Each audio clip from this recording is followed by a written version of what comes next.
Bab 1036 Mari kita kembali menjadi saudara di kehidupan selanjutnya. Hu Qingfeng dan Bu Cheng tetap waspada, punggung mereka saling menempel, senjata di tangan, mengamati orang-orang berpakaian hitam di sekitar mereka dengan ekspresi waspada saat mereka perlahan bergerak keluar dari halaman. Begitu berada di luar, mereka melihat Lin Yu berdiri di sana, pedang di tangan, menyandera Tu Wei. Pakaian Lin Yu hampir sepenuhnya robek, potongan-potongan kain menggantung di tubuhnya, kulit dan wajahnya yang terbuka tertutup darah merah tua yang mengering, membuatnya tampak berantakan dan menyedihkan. Namun, auranya luar biasa, matanya cerah dan jernih, seperti dewa yang turun dari surga. Jiarong, kau selalu mengejutkan kami, haha. Hu Qingfeng memastikan bahwa Lin Yu memang menyandera Tu Wei, tertawa terbahak-bahak, suaranya dipenuhi dengan kebanggaan dan kegembiraan yang tak terkendali. Mereka telah menyerbu untuk menangkap Tu Wei hidup-hidup, dan bahkan setelah memperingatkan semua orang berpakaian hitam di area villa, mereka masih berhasil melakukannya. Mereka telah berhasil menyelesaikan misi mereka. Chun Seng, Qiu Men, dan Zhu Lao Si sangat gembira melihat Tu Wei. Dengan jimat ini, mereka dijamin akan selamat. Bahkan Bai Rentu dan Bu Cheng yang biasanya tanpa ekspresi dan berwajah dingin melunakkan ekspresi mereka. Mata mereka dipenuhi dengan keheranan dan kekaguman saat mereka menatap Lin Yu. Guru mereka tidak pernah mengecewakan mereka. Bahkan sekelompok pria berpakaian hitam yang berkumpul pun benar-benar bingung. Bagaimana mungkin Lin Yu, dengan begitu banyak dari mereka yang mengeroyoknya, berhasil menangkap kapten mereka? Jika berita ini tersebar, Sekte Xuan Yi akan benar-benar dipermalukan. Saudaraku, jangan khawatir, aku berhasil menginterogasi anak ini. Lin Yu berbisik kepada Hu Qingfeng. Dia bersedia memberitahu kita di mana kakak iparku berada, dengan syarat kita mengampuni nyawanya. Benarkah, benarkah? Hu Qingfeng gemetar hebat mendengar kata-kata Lin Yu, matanya langsung berlinang air mata. Dia berseru tak percaya, kakak iparmu masih hidup. Sebelum datang ke sini, Hu Qingfeng telah mempersiapkan diri secara mental, mengetahui ada kemungkinan 50% istrinya sudah tidak hidup lagi. Mendengar berita ini, ia sangat gembira sekaligus agak tak percaya. Jangan khawatir, katanya kakak iparku masih hidup, dan berada di tempat yang sangat aman, tanpa bahaya apapun. Lin Yu buru-buru menenangkan Hu Qingfeng. Hu Qingfeng mengerutkan bibir dan mengangguk dengan antusias kepada Lin Yu. Apakah kalian semua baik-baik saja? Lin Yu bertanya lagi kepada kelompok itu, masih khawatir. Kami baik-baik saja, tidak ada yang mengalami luka serius, kami bisa mengatasinya. Hu Qingfeng menjawab lebih dulu. Bagus, bersiaplah, kita akan pergi. Lin Yu memberi instruksi kepada Bu Cheng, Hu Qingfeng, dan yang lainnya, lalu berbalik ke arah sekelompok pria berbaju hitam yang telah mengepung mereka dan berkata dengan lantang, kami hanya menginginkan Tu Wei hari ini. Kami akan membawanya pergi, kalian biarkan kami pergi, dan tidak akan ada lagi korban jiwa di antara kita. Kelompok pria berbaju hitam saling bertukar pandang, tidak menjawab maupun bubar, jelas ragu-ragu. Kita sudah kehilangan cukup banyak saudara. Tu Wei menimpali, untuk menghindari kehilangan lebih banyak saudara lagi, kita akan membiarkan mereka pergi untuk sementara waktu. Lagi pula, nyawanya berada di tangan mereka, dan dia tidak punya pilihan selain berkompromi. Mendengar kata-kata Tu Wei, Lin Yu menghela napas lega, mengetahui bahwa kata-kata Tu Wei lebih berbobot daripada kata-katanya sendiri. Namun, yang mengejutkannya, setelah Tu Wei selesai berbicara, orang-orang berbaju hitam itu masih tidak menunjukkan niat untuk beranjak atau bubar, wajah mereka muram, dan mereka tetap diam. Jelas, semua orang yang hadir ragu-ragu. Bagi mereka, siapapun dari Lin Yu dan kelompoknya adalah mangsa yang mudah. Membunuh salah satu dari mereka akan menjamin masa depan yang cerah dan kekayaan serta kejayaan yang tak terbatas. Karena itu, mereka tidak rela membiarkan Lin Yu dan kelompoknya pergi begitu saja. Haha, sepertinya kepemimpinanmu sebagai kapten tidak terlalu efektif. Hu Qingfeng terkekeh, menggoda Tu Wei.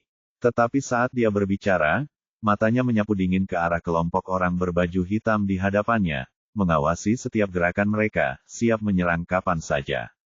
Ekspresi Tu Wei berubah drastis setelah melihat ini, menunjukkan keterkejutan yang luar biasa.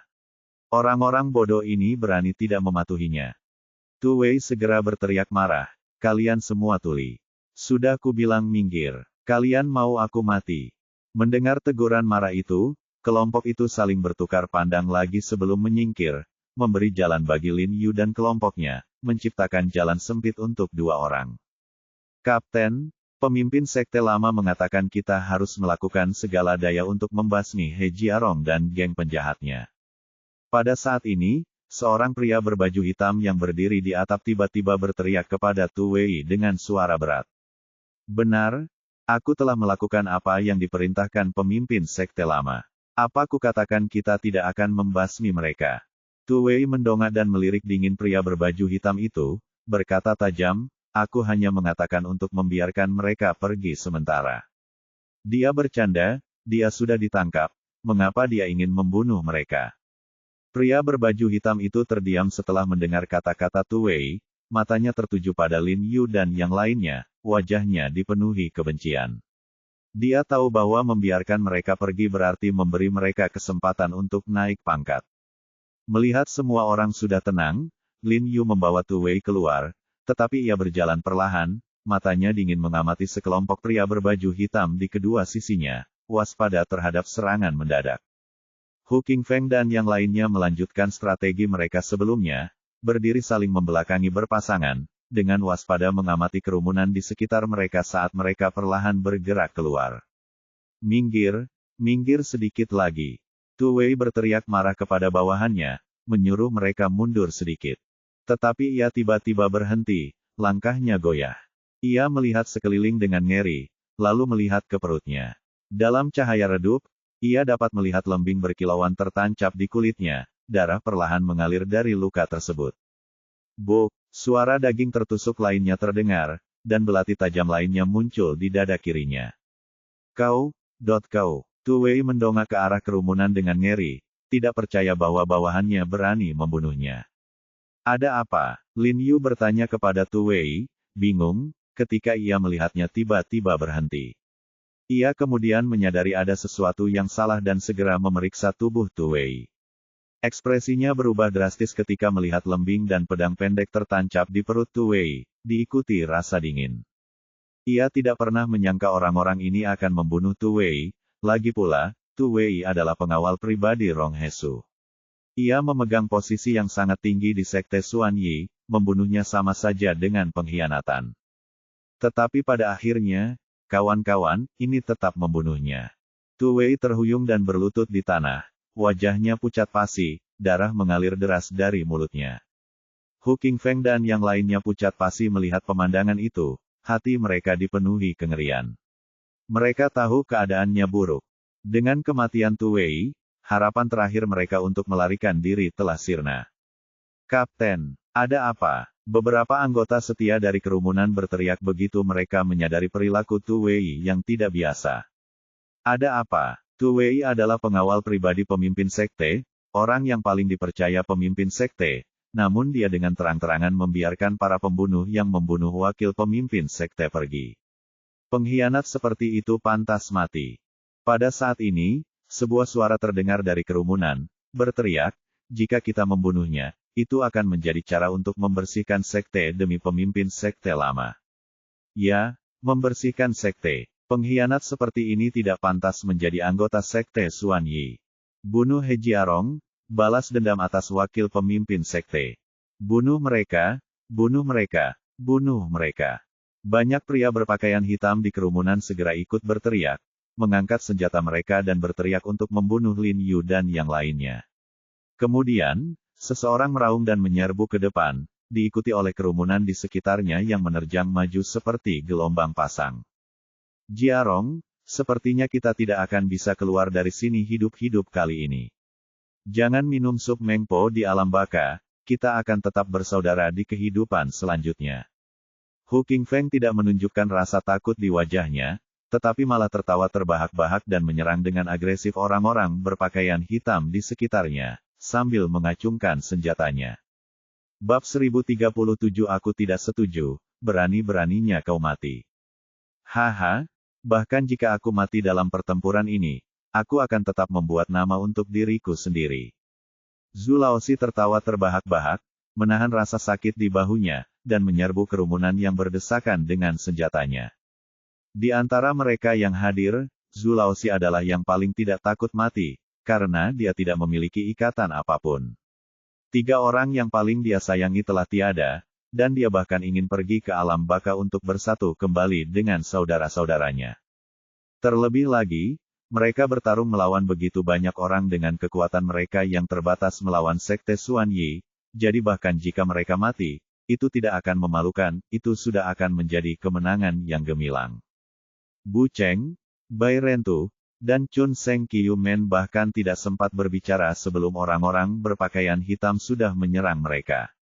Mereka buru-buru mengayunkan pedang mereka untuk menghadapi musuh, dan pada saat yang sama, mereka secara tidak sadar mengepung Lin Yu.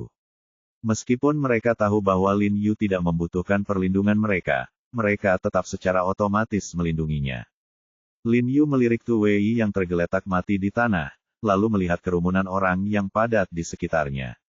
Dia mengertakkan giginya, menyadari bahwa peluangnya untuk bertahan hidup sangat tipis. Tanpa ragu, dia mengacungkan pedangnya dan menyerbu ke depan. Pada saat ini, puluhan, bahkan ratusan, anggota Sekte Xuan Yi mengepung Lin Yu dan rekan-rekannya, seperti sekumpulan hiu yang tertarik pada darah, tanpa henti menyerang dan mengerumuni mereka, ingin membunuh mereka. Dihadapkan dengan tembok manusia yang begitu besar, Lin Yu dan rekan-rekannya tidak dapat menembusnya. Yang bisa mereka lakukan hanyalah menggunakan belati mereka, menangkis dan menyerang untuk membelokkan serangan sambil sesekali menjatuhkan salah satu dari mereka. Untungnya, efek suntikan yang diberikan kepada orang-orang berbaju hitam itu secara bertahap mulai hilang, melemahkan mereka secara signifikan dan sangat mengurangi tekanan pada Lin Yu dan kelompoknya. Mereka mengertakkan gigi, berhasil bertahan untuk saat ini, tetapi tidak ada yang tahu berapa lama mereka bisa bertahan. Mereka semua tahu bahwa jika ini terus berlanjut, kematian akan menjadi satu-satunya takdir mereka, tetapi mereka tidak punya pilihan lain.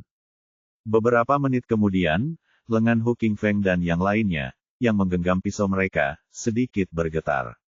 Pedang mereka telah menerima pukulan berat yang tak terhitung jumlahnya, dan beberapa luka tanpa disadari muncul di tubuh mereka. Saat darah mengalir, kekuatan mereka dengan cepat terkuras, membuat mereka seperti pohon kokoh yang hampir roboh. Para anggota Sekte Xuan Yi tampaknya menyadari kekuatan Lin Yu dan kelompoknya yang semakin menipis dan menjadi semakin bersemangat, mengintensifkan serangan mereka untuk menangkap mereka dengan cepat. Sekarang bebas dari kepemimpinan, atau lebih tepatnya, pengekangan, penjaga bumi, orang-orang ini benar-benar lepas kendali.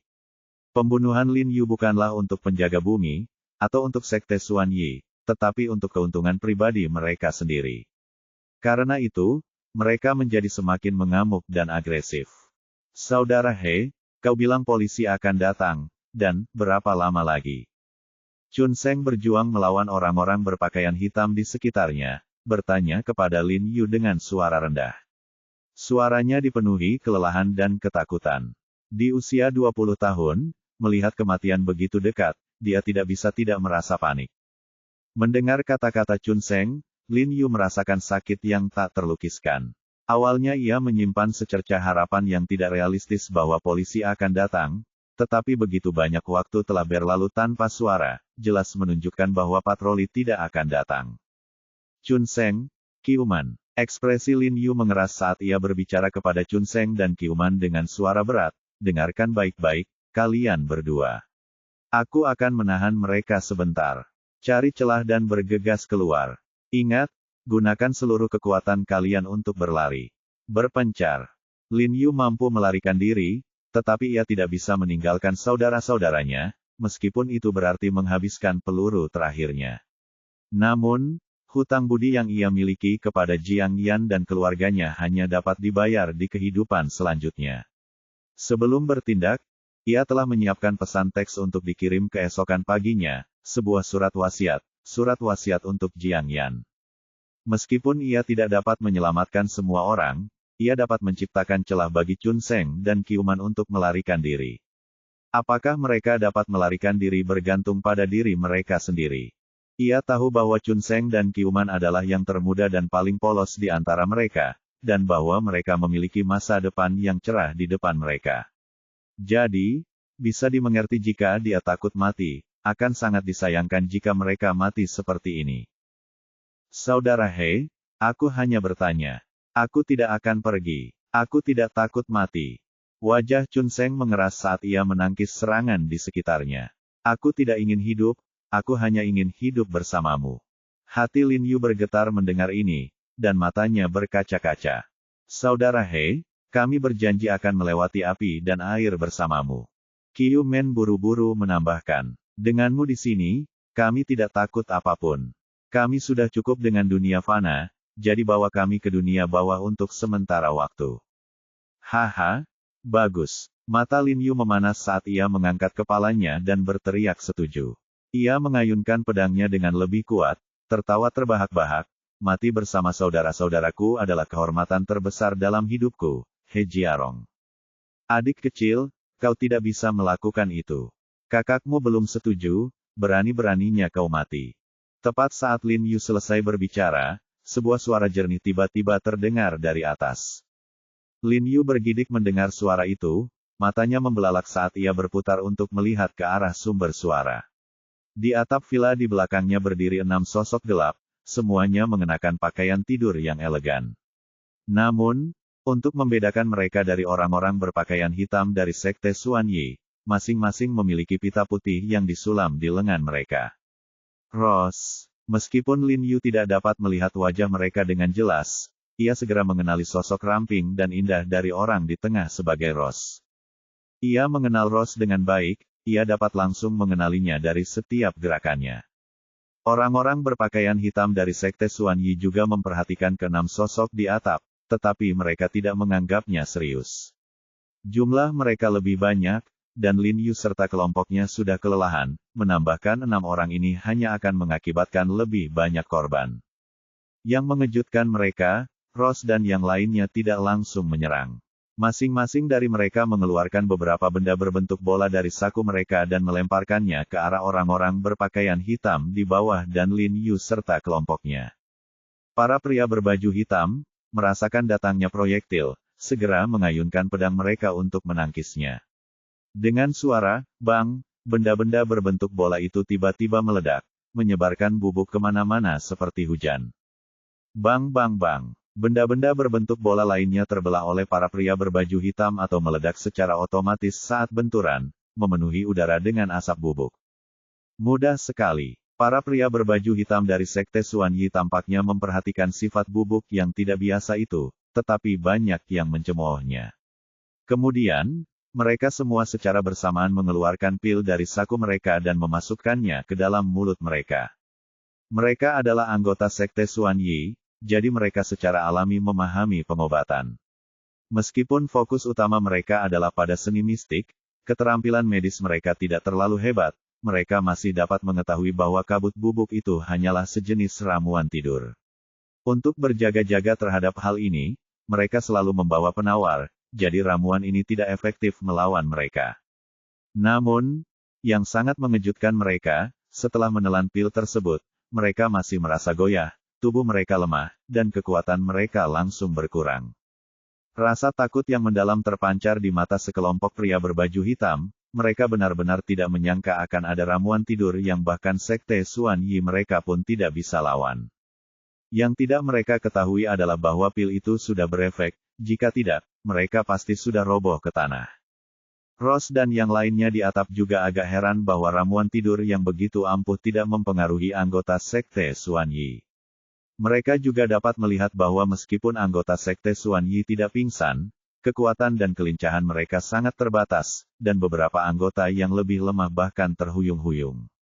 Mereka segera mengeluarkan senjata mereka dan bergegas menuju kerumunan di bawah. Adik kecil, kakakmu ada di sini untuk melindungimu. Rose terkikik dan menggoda Lin Yu sambil berlari ke bawah. Bab 1038 sudah lama sekali, tapi kamu masih sangat imut.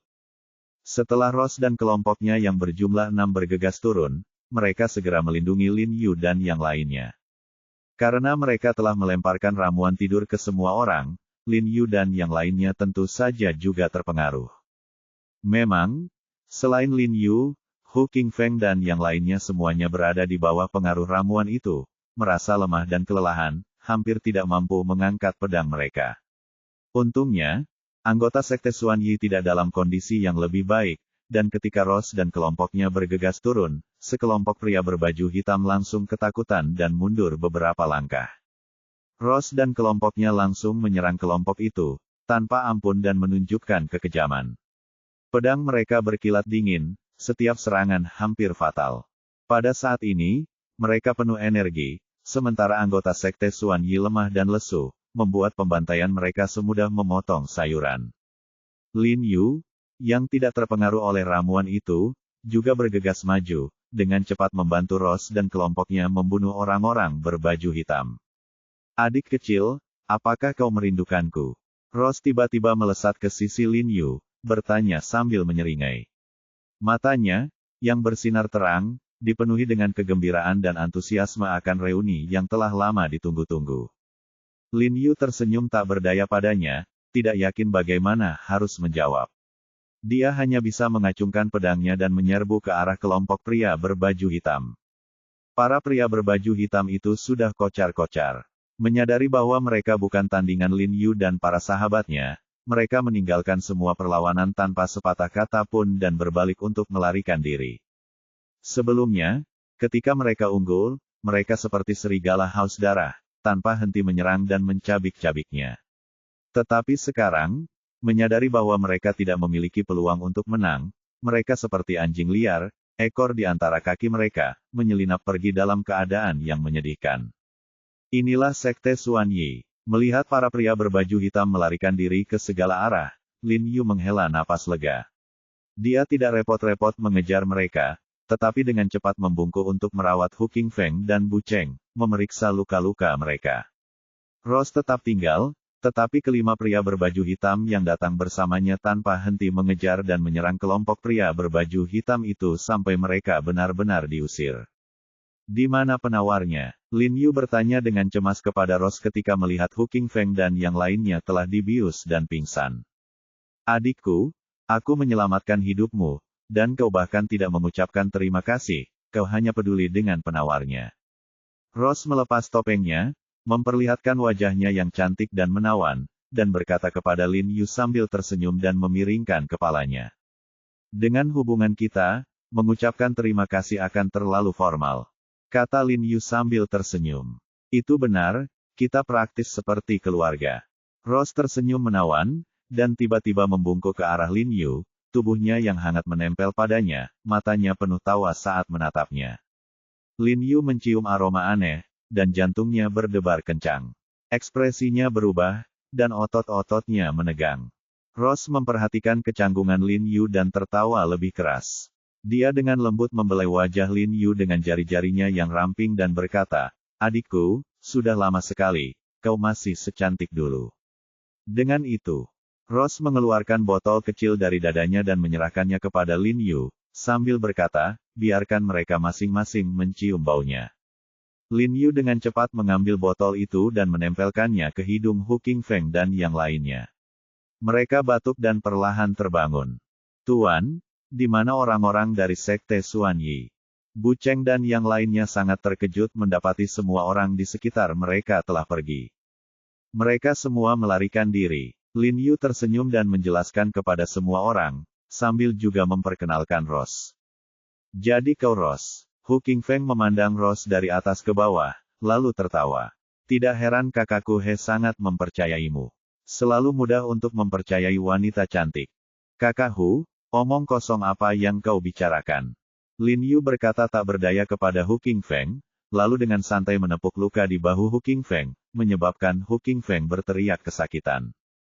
Setelah selamat dari cobaan itu, saraf tegang Hu Qingfeng dan yang lainnya langsung rileks, sehingga dalam kegembiraan mereka, mereka tidak bisa menahan diri untuk melontarkan beberapa lelucon.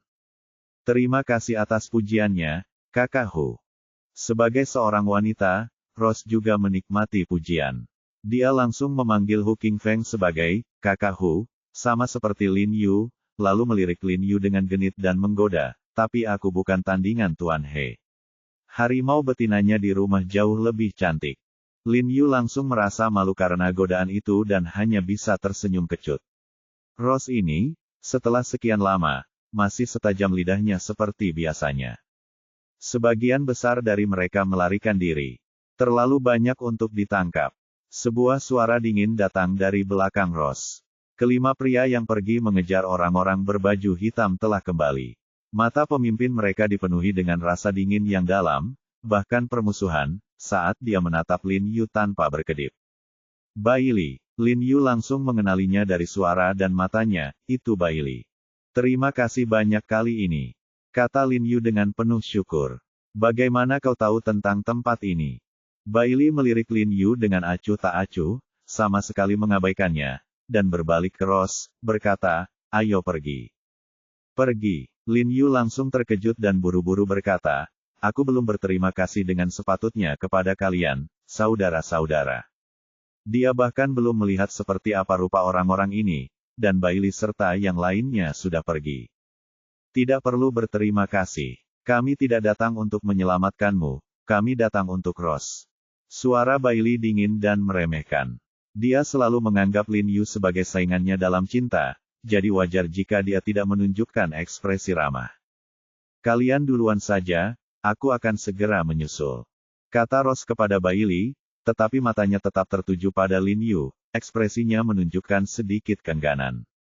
Bailey menyipitkan matanya, kilatan dingin di dalamnya, dan berkata kepada Rose dengan suara berat, kami akan menunggumu di tepi danau di luar. Sebaiknya kau cepat. Kau tahu betapa besar risiko yang kami ambil untuk menyelamatkannya, jadi semakin cepat kami pergi, semakin baik. Aku tahu, terima kasih. Rose berbalik dan menyela Bailey, suaranya bernada dingin. Bailey terkejut, sepertinya menyadari ketidaksenangan Rose, dan dengan cepat berkata, ikutlah denganku, tak perlu berterima kasih, aku akan menunggumu. Dengan itu, dia dengan cepat membawa keempat orang lainnya pergi, menghilang ke dalam kegelapan. Lin Yu melirik sosok Bailey, lalu menoleh ke Rose dan bertanya dengan penasaran, apakah mereka kelompok yang kau sebutkan? Apa yang kau lakukan di Changqing? Pada saat ini, ekspresi Lin Yu tiba-tiba berubah, dan tanpa menunggu jawaban Rose, dia buru-buru bertanya, mungkinkah Wan Xiu dan Ling Qiao juga datang ke Changqing? Dia tahu bahwa tujuan Rose dan yang lainnya juga untuk membunuh Ling Qiao dan Wan Xiu, jadi kedatangan mereka di Changqing kemungkinan besar untuk memburu mereka. Faktanya, Lin Yu sudah lama tidak mendengar kabar dari Ling Qiao dan Wan Xiu saat berada di ibu kota, dan dia menduga saat itu bahwa keduanya telah melarikan diri ke Jiangnan. Sekarang sepertinya dugaannya benar. Adikku, pikiranmu masih begitu cepat. Rose memuji Lin Yu sambil tersenyum setelah mendengar kata-katanya, matanya dipenuhi kekaguman saat menatapnya.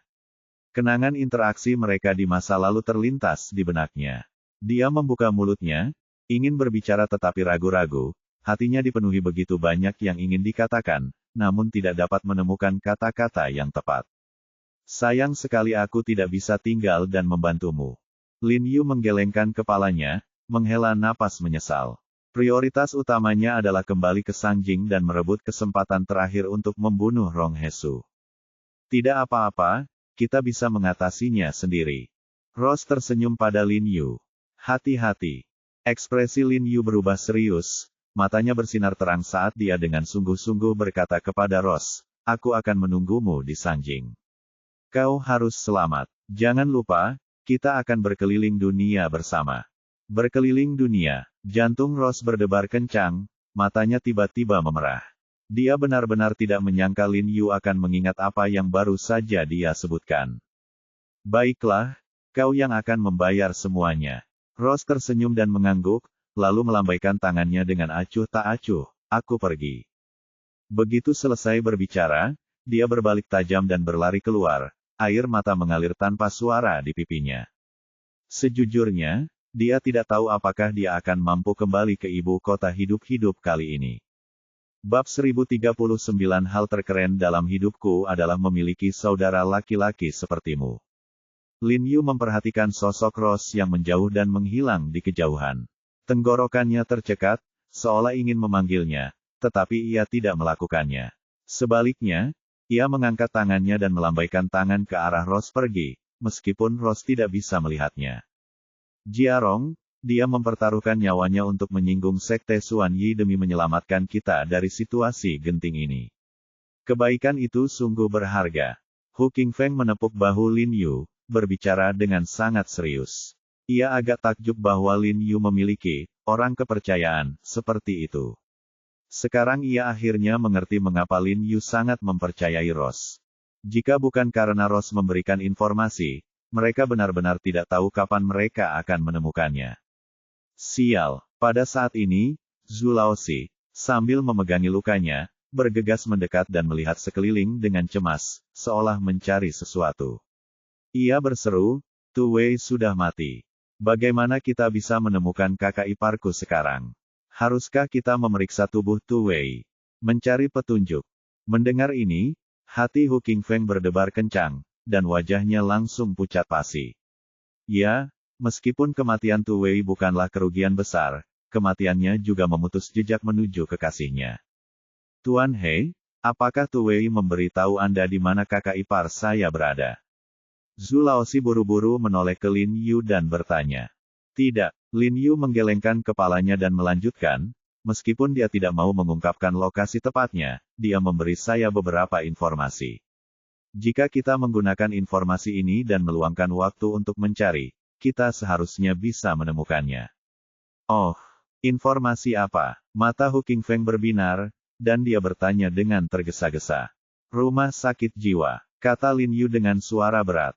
Dia memberitahu saya bahwa dia menyembunyikan kakak iparnya di rumah sakit jiwa. Dia akan membawa kita ke sana langsung setelah kita keluar, tetapi sekarang sepertinya kita harus mengirim orang untuk mencari dari rumah ke rumah. Ekspresi Hu Qingfeng cerah mendengar ini, wajahnya berseri-seri gembira. Dia buru-buru berkata, bagus, bagus. Saya akan segera mengatur orang untuk pergi. Dalam hal tenaga kerja untuk menemukan orang, dia memiliki banyak orang di bawah komandonya. Sembari berbicara, ia tak sabar untuk berjalan ke samping dan menelepon. Kemudian Lin Yu menelepon polisi lagi, meminta mereka datang dan menangani akibatnya. Setelah mengetahui bahwa perselisihan antara kedua belah pihak telah berakhir, mereka tidak berdalih dan segera mengirim orang. Dari saat Lin Yu menutup telepon hingga kedatangan mereka, hanya butuh kurang dari 5 menit, yang menunjukkan bahwa mereka mungkin sudah menunggu di dekatnya, hanya menunggu untuk datang dan menangani akibatnya. Dengan cara ini, siapapun yang menang atau kalah, itu tidak akan melibatkan mereka. Sementara polisi menangani tempat kejadian, Lin Yu berjalan ke samping, menemukan tempat yang tenang, dan menelepon Hao Ningyuan. Ia telah menelepon Hao Ningyuan setelah tiba di Changqing untuk memberitahunya bahwa ia memiliki urusan penting yang harus diurus dalam beberapa hari ke depan dan mungkin tidak dapat kembali ke Beijing tepat waktu. Ia juga menginstruksikan Hao Ningyuan bahwa operasinya sangat khusus dan bahwa ia tidak boleh menghubunginya selama periode ini, tetapi akan menghubungi Hao Ningyuan sendiri setelah ia menyelesaikan pekerjaannya. Jadi, selama beberapa hari terakhir menerima ratu dan mengantarnya ke pertemuan pertukaran pengobatan tradisional Tiongkok, Hao Ningyuan merasa sangat gelisah. Ia sangat ingin menghubungi Lin Yu, tetapi takut mengganggunya. Setelah menerima telepon dari Lin Yu, Hao Ningyuan sangat gembira dan dengan antusias bertanya, Jiarong, akhirnya kau menelepon. Kapan kau kembali? Apa yang telah kau lakukan? Kau pergi selama berhari-hari, dan aku bahkan belum sempat meneleponmu. Lin Yu tersenyum tetapi tidak menjawab, langsung bertanya, Paman Hao, apakah Yang Mulia Ratu sudah pergi? Belum. Hao Ningyuan buru-buru menjawab, Ratu terutama ingin bertemu denganmu dan Rong Hesu kali ini, jadi beliau sengaja memperpanjang masa tinggalmu beberapa hari.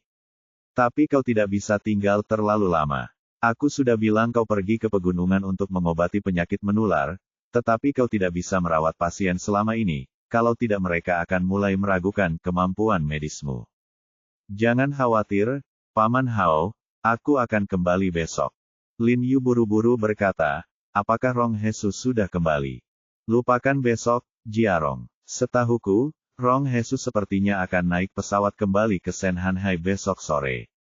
Kata Hao Ningyuan buru-buru. Sebenarnya, bahkan jika Lin Yu tidak meneleponnya malam ini, dia tetap akan menelepon Lin Yu. Kau tahu, sangat sulit untuk memancing si rubah tua Rong Hesu itu keluar. Akan sangat disayangkan jika kesempatan ini disia-siakan. Jadi dia berharap Lin Yu bisa naik pesawat kembali semalam. Tapi malam ini, Lin Yu mengerutkan kening, masih agak khawatir tentang Hu Qingfeng, dan berkata dengan suara rendah, Paman Hao, biarkan aku memastikan dulu sebelum aku mengatakan apapun. Baiklah, Jiarong, waktu tidak menunggu siapapun. Hao Ningyuan buru-buru berkata, bahkan jika kau kembali, kau mungkin hanya punya setengah pagi untuk bertindak. Aku akan memberitahumu ketika aku yakin. Lin Yu berkata dengan wajah serius, lalu berbalik dan berjalan kembali ke Hu Qingfeng dan yang lainnya, bertanya, Saudara Hu, apakah kalian semua baik-baik saja?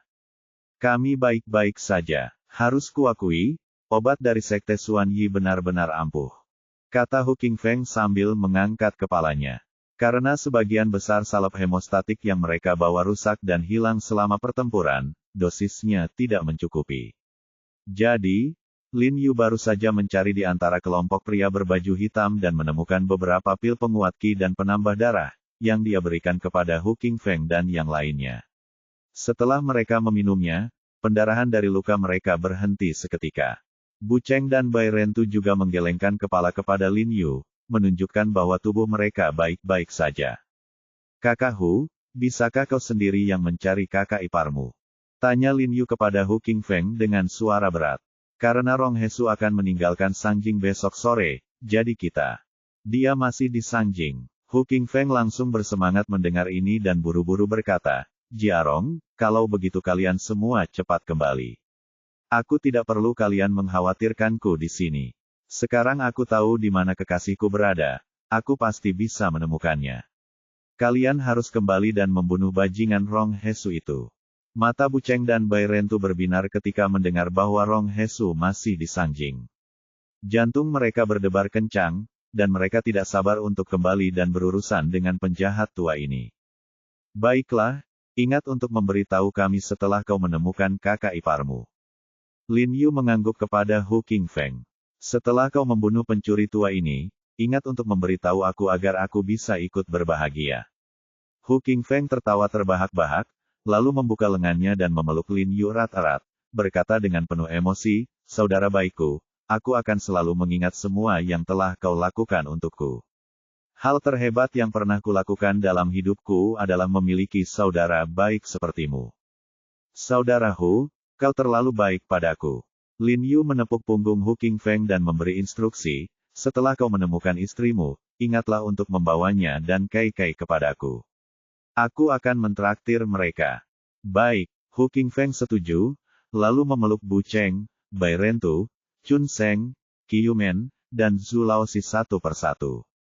Meskipun Bai Rentu tampak jijik saat dipeluk, Hu Qingfeng tetap memaksa untuk memeluknya. Setelah berpisah dengan Hu Qingfeng, Lin Yu tidak berlama-lama dan langsung membawa semua orang ke bandara. Untungnya, jumlah penumpang di penerbangan malam lebih sedikit, dan satu penerbangan di pagi hari masih memiliki kursi kosong. Ini berarti mereka tidak hanya bisa kembali ke Beijing sebelum fajar, tetapi juga bisa tidur sebentar. Sambil menunggu di bandara, Lin Yu memastikan untuk menghapus pesan teks terjadwal yang telah ia kirim ke Jiang Yan sebelum membahas rencana untuk membunuh Rong Hesu dengan Bai Rentu, Bu Cheng, dan yang lainnya.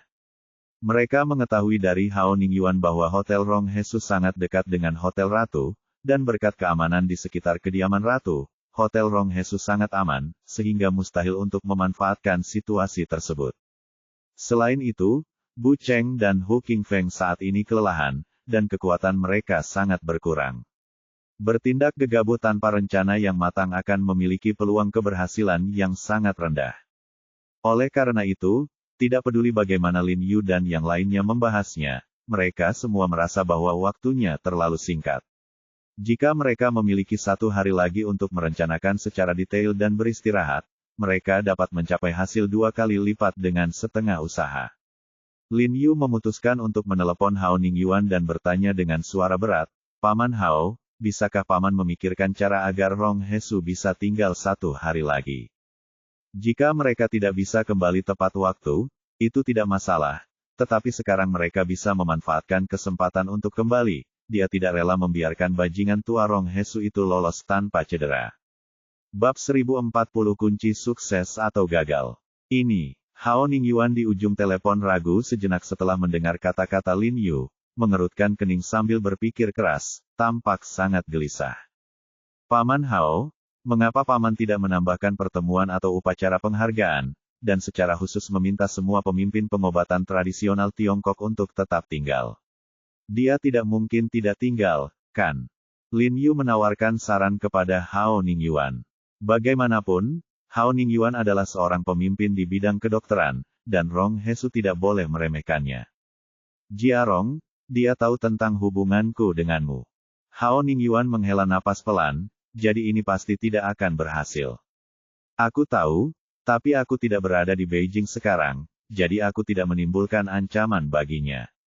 Lin Yu dengan cepat menambahkan, jadi kewaspadaannya akan jauh lebih rendah.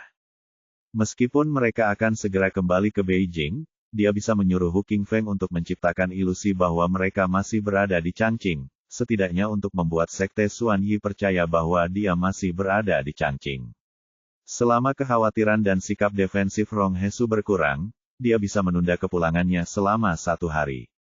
Setelah mendengar ini, Hao Ningyuan ragu sejenak, menghela napas, dan berkata dengan cemas, Jiarong, jujur saja, beberapa hari terakhir ini, meskipun Rong Hesu selalu menyapaku setiap kali menghadiri pertemuan, dia hampir tidak berbicara denganku. Aku bisa merasakan bahwa dia sengaja menghindariku, menunjukkan ketidakpercayaan yang ekstrim dan bahkan permusuhan terhadapku. Di bawah pengaruh psikologis ini, apapun yang kukatakan, dia tidak akan mempercayainya, dan bahkan mungkin akan menjadi bumerang jika aku berbicara, membuatnya semakin waspada. Jika Rong Hesu hanya waspada terhadap Hao Ningyuan, itu akan menjadi satu hal, tetapi masalahnya adalah Rong Hesu sudah menyimpan permusuhan terhadap Hao Ningyuan, karena itulah sikap defensifnya sangat kuat. Lin Yu mengerutkan kening mendengar ini dan terdiam. Jika apa yang dikatakan Hao Ningyuan benar, maka memang sulit untuk mengatasinya. Sayang sekali, Hao Ningyuan tak kuasa menahan napas, berkata dengan sangat enggan, mungkinkah nyawa bajingan ini memang tidak ditakdirkan untuk berakhir? Jauh di lubuk hatinya, ia juga berharap Lin Yu bisa menyingkirkan tumor ganas Sekte Xuan Yi ini dari komunitas medis. Paman Hao, jangan khawatir, mari kita pikirkan cara lain. Jika kita ingin dia tetap tinggal, alasannya harus cukup kuat, sesuatu yang cukup penting baginya untuk membuatnya tergerak.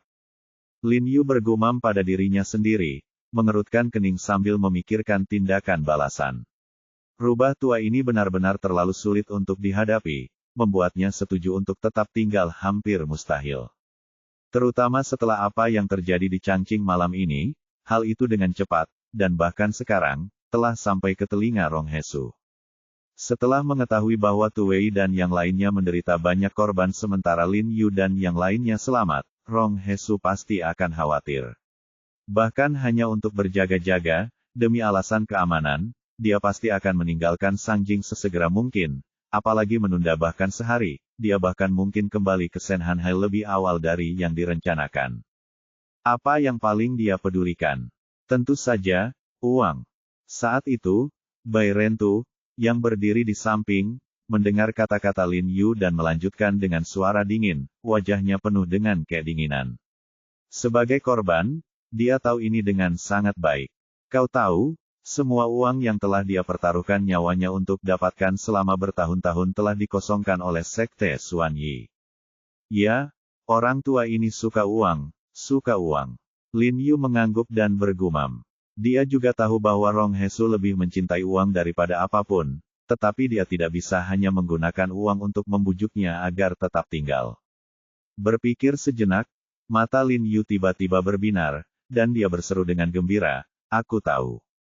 Dia kemudian buru-buru bertanya kepada Hao Ningyuan di ujung telepon, Paman Hao, bukankah dia di sini untuk membahas bisnis dengan Ratu? Apakah berjalan lancar? Aku juga tidak tahu, kata Hao Ningyuan ragu-ragu. Ratu menerimanya seorang diri. Mengenai apa yang mereka bicarakan, tidak ada yang tahu. Namun, dari ekspresi lelaki tua itu beberapa hari terakhir ini, aku bisa tahu urusannya berjalan lancar, dia mungkin mencapai semacam kesepakatan dengan ratu. Petik 2. Itu membuat segalanya lebih mudah. Lin Yu berpikir sejenak, lalu melanjutkan, kalau begitu, Paman Hao, tolong dengarkan aku dan sampaikan beberapa patah kata kepada Yang Mulia Ratu. Katakan ini kepada Yang Mulia. Lin Yu membisikkan beberapa instruksi kepada Hao Ningyuan, lalu berkata dengan suara berat, jika kata-kata ini dapat menarik perhatian Ratu, maka meskipun orang tua ini tidak ingin tinggal, dia mungkin akan terpaksa tinggal. Jiarong, apakah ini akan berhasil? Hao Ningyuan tampak skeptis terhadap metode Lin Yu, berkata dengan ragu, Ratu bijaksana dan berpengetahuan luas, dia mungkin tidak mudah tertipu. Paman Hao, aku tidak berbohong. Lin Yu berkata dengan tegas, aku mengatakan yang sebenarnya, dan aku percaya kata-kataku akan menarik perhatian penuh Yang Mulia. Baiklah, kalau begitu aku akan melakukan seperti yang kau katakan. Aku akan menelepon asisten Ratu sekarang juga, aku memperkirakan baru besok aku akan mendapat balasan. Hao Ningyuan buru-buru setuju, lalu memberi Lin Yu beberapa instruksi lagi sebelum menutup telepon. Lin Yu melirik ke kejauhan dengan ekspresi serius, mengetahui bahwa apakah dia dapat mempertahankan Rong Hesu kali ini sepenuhnya bergantung pada dukungan Yang Mulia. Setelah naik ke kapal, Bu Cheng, Bai Rentu, dan yang lainnya langsung tertidur. Setelah baru saja mengalami pertempuran sengit, mereka benar-benar kelelahan, dan bahkan tidak sempat membersihkan noda darah. Untungnya, Hu Qingfeng telah mengirim seseorang untuk membawakan mereka pakaian bersih untuk diganti, jika tidak, mereka mungkin akan ditangkap sebagai preman sebelum naik pesawat. Namun, Lin Yu tidak tidur. Dia tidak merasa takut sama sekali, melainkan sangat gembira. Dia akan membebaskan komunitas medis Yanxia dari penyakit serius seperti Rong Hesu, dan jantungnya berdebar kencang karena kegembiraan. Dia tidak menyangka bahwa sesuatu yang telah lama dia pikirkan akhirnya akan memiliki kesempatan untuk menjadi kenyataan. Lin Yu meminta pena dan peta Yanjing kepada pramugari, menentukan lokasi hotel tempat Rong Hesu dan Ratu menginap, dan kemudian merencanakan beberapa rute bagi Rong Hesu untuk bepergian dari hotel ke bandara. Dia dengan cermat mempelajari rencana tersebut, mempertimbangkan kapan, di mana, dan bagaimana bertindak, tetapi dia masih belum tahu apa-apa. Sebelum mereka menyadarinya, pesawat akan mendarat di Bandara Internasional Beijing, dan Lin Yu segera membangunkan Bu Cheng dan yang lainnya. Mereka pertama-tama mencari tempat makan untuk mengisi energi sebelum meninggalkan bandara. Hari sudah subuh, hampir matahari terbit. Pak, kita harus pergi ke mana dulu? Tanya Bu Cheng. Ke klinik. Lin Yu menyipitkan mata, menatap peta di tangannya, dan berkata dengan suara berat, aku sudah mempelajari rutenya di pesawat. Kita akan membahasnya lagi setelah kembali. Meskipun kita belum memiliki rencana yang tepat, jika Rong Hesu kembali ke Sanjing sore ini, kita mungkin harus mencari cara untuk bertindak secepat mungkin, jika tidak, kita mungkin tidak akan pernah memiliki kesempatan lain. Dia tahu bahwa jika Rong Hesu kembali ke Senhanhai kali ini, siapa yang tahu kapan dia akan kembali ke Sanjing. Meskipun peluang keberhasilan mereka tipis jika mereka bertindak gegabah, itu lebih baik daripada hanya melihat Rong Hesu kembali ke Senhanhai. Baik, semua setuju serempak, tanpa keberatan. Kemudian mereka memanggil 2 taksi, satu demi satu, menuju ke klinik. Untuk sampai ke klinik dari bandara, mereka harus melewati rumah Lin Yu, dan kebetulan, taksi-taksi itu memilih rute yang tepat melewati rumah Lin Yu.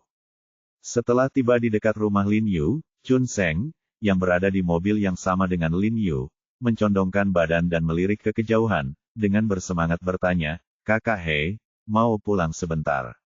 Kakak Jiang Yan dan paman serta bibimu sudah lama tidak bertemu denganmu, mereka pasti sangat khawatir.